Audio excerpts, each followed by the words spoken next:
साथियों, खरे व्यक्तित्व की सही कसौटी आपको पढ़कर सुनाते हैं पृष्ठ 30 से पुस्तक परिष्कृत व्यक्तित्व, एक सिद्धि एक उपलब्धि। मित्रों, व्यक्तित्ववान से तात्पर्य रंग रूप की सुंदरता, कपड़ों की सज धज, घुंघराले केश या साज सज्जा के सामान से नहीं लगाया जाना चाहिए।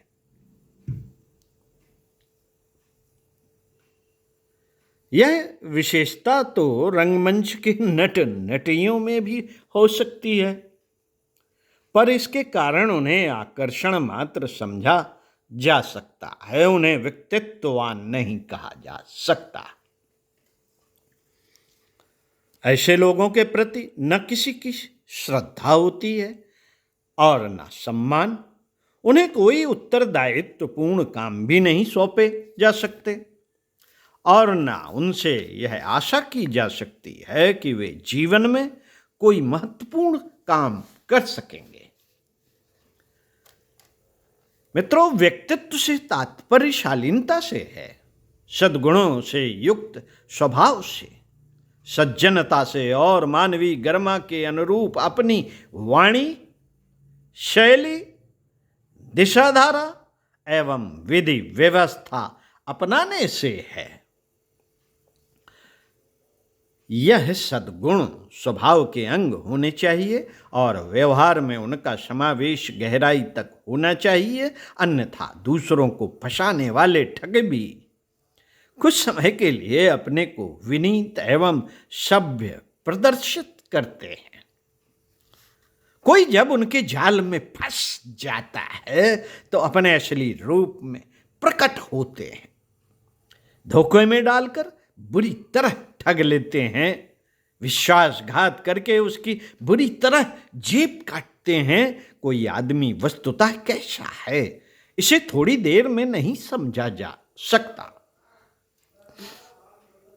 उसकी दिनचर्या देखकर वर्तमान संगत एवं मित्र मंडली पर दृष्टिपात करके समझा जा सकता है कि उसका चरित्र कैसा है।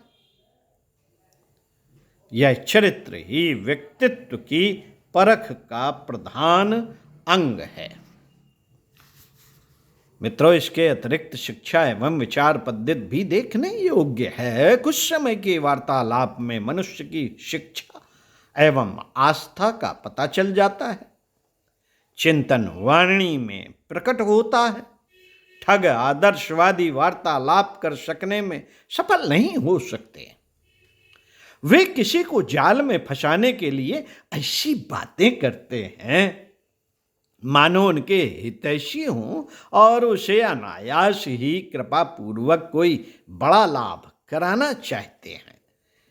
नीतिवान ऐसी बातें नहीं करते, वे अनायास ही उदारता नहीं दिखाते और ना अनुकंपा करते हैं, ना ऐसा रास्ता बताते हैं जिसमें नीति गंवा कर कमाई करने का दांव बताया जा रहा है। व्यक्तिवान स्वयं नीति की रक्षा करते हैं, भले ही इसमें उन्हें घाटा उठाना पड़ा हो।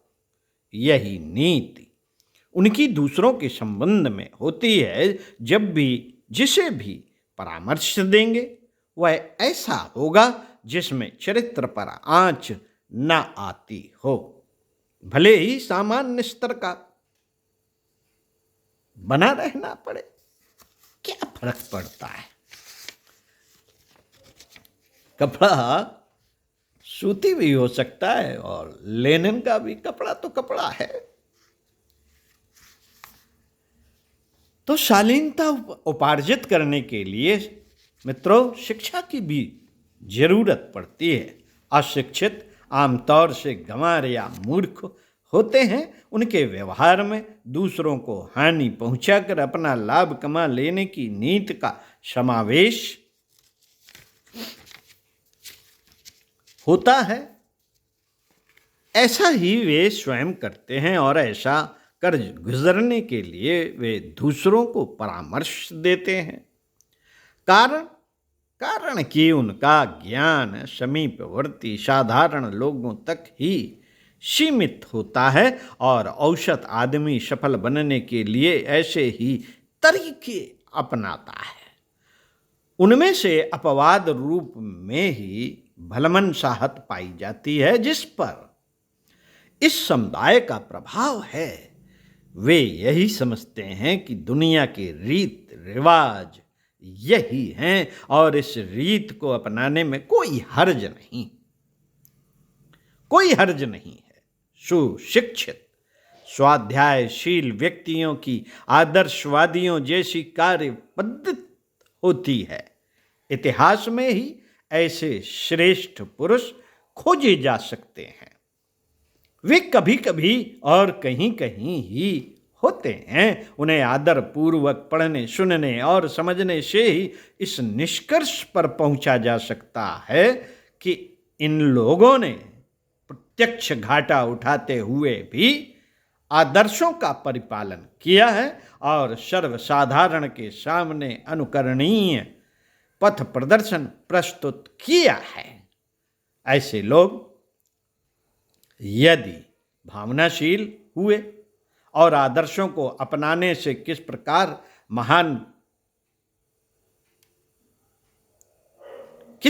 महान बनना जा सकता है यह समझ सके तो फिर अपने को ढांचे में ढालते हैं और समय समय पर दूसरों को भी वैसी ही सलाह देते हैं।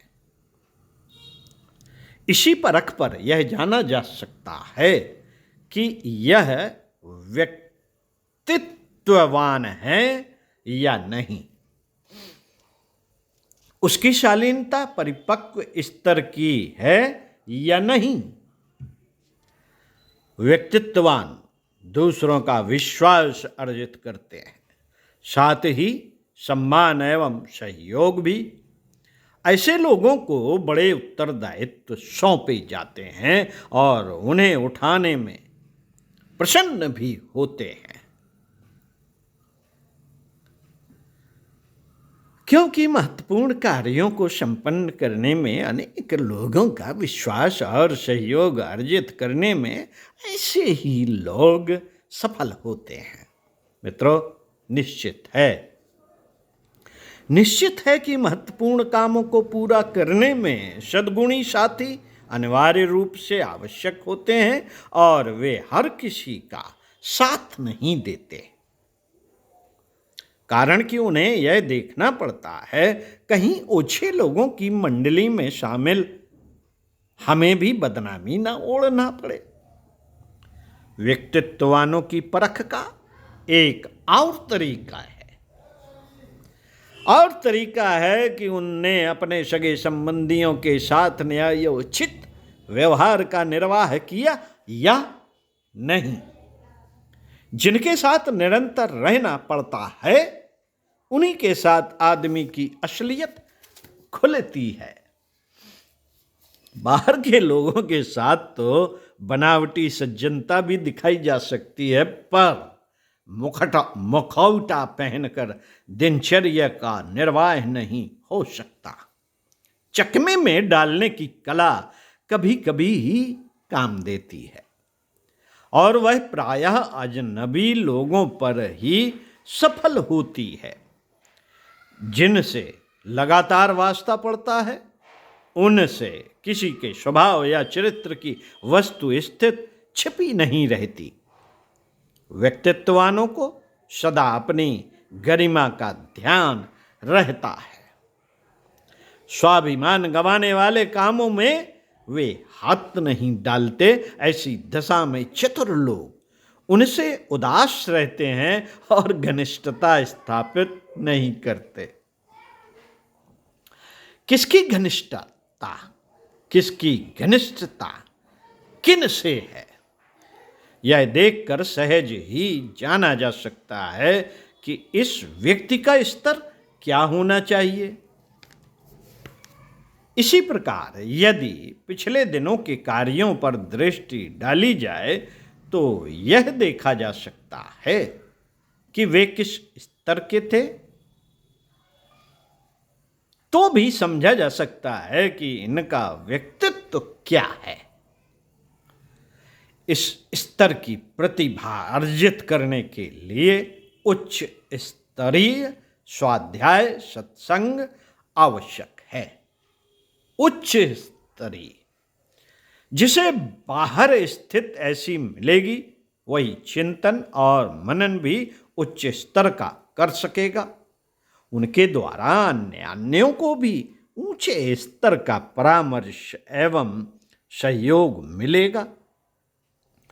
इन्हीं कसौटियों पर कसकर यह देखा जा सकता है कि किसका व्यक्तित्व किस स्तर का है। साथियों, व्यक्तित्व सच्चे अर्थों में मनुष्य की महती और चिरस्थायी संपदा है। इसी के सहारे वह अपना और दूसरों का भला कर सकता है।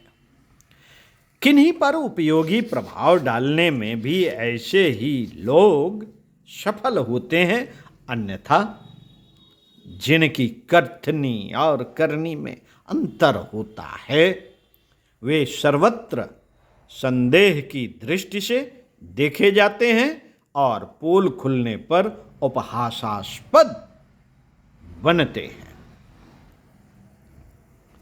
मित्रों, ऊंचे उठने, सफल बनने एवं प्रतिष्ठा प्राप्त करने के लिए जिस सौभाग्य को सराहा जाता है वह वस्तुतः खरा व्यक्तित्व ही है।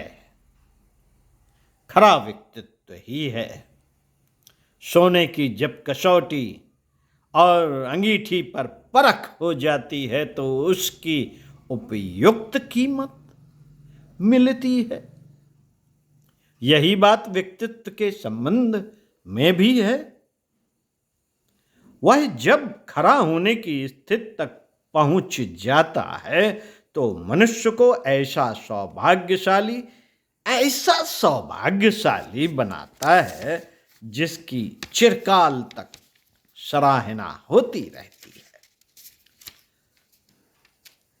पंडित श्री राम शर्मा आचार्य।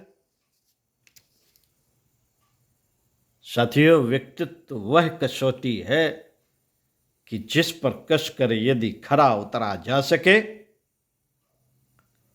तो उसके लिए अच्छे व्यक्तित्व चाहिए। अच्छे व्यक्तित्व को तलाशना, ढूंढना थोड़ा मुश्किल काम है, लेकिन अच्छी पुस्तकों को तो ढूंढा जा सकता है।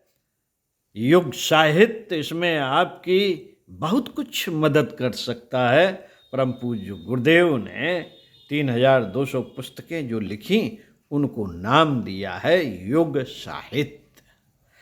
तो आप कोशिश कीजिए और युग साहित्य को पढ़ने का एक निश्चित क्रम बनाइए। उनसे दोस्ती कीजिए, रोज बैठक कीजिए, रोज एक दूसरे के साथ बैठकर टी पार्टी कीजिए। उसका तरीका स्वाध्याय सत्संग, जो बिना पैसे का है। आप इसका क्रम बनाने के लिए स्वाध्याय सत्संग की इधर उधर नहीं, अपने घरों में व्यवस्था कीजिए ना। तो इसी क्रम में आपको इसी पुस्तक से आगे पढ़कर सुनाएंगे कि व्यक्तित्व का गठन उसका परिष्कार से होगा और उसका परिष्कार करने के लिए गहराई तक प्रवेश करना होगा। तो अगले वीडियो में पढ़ेंगे हम व्यक्तित्व परिष्कार हेतु गहराई तक प्रवेश करना होगा।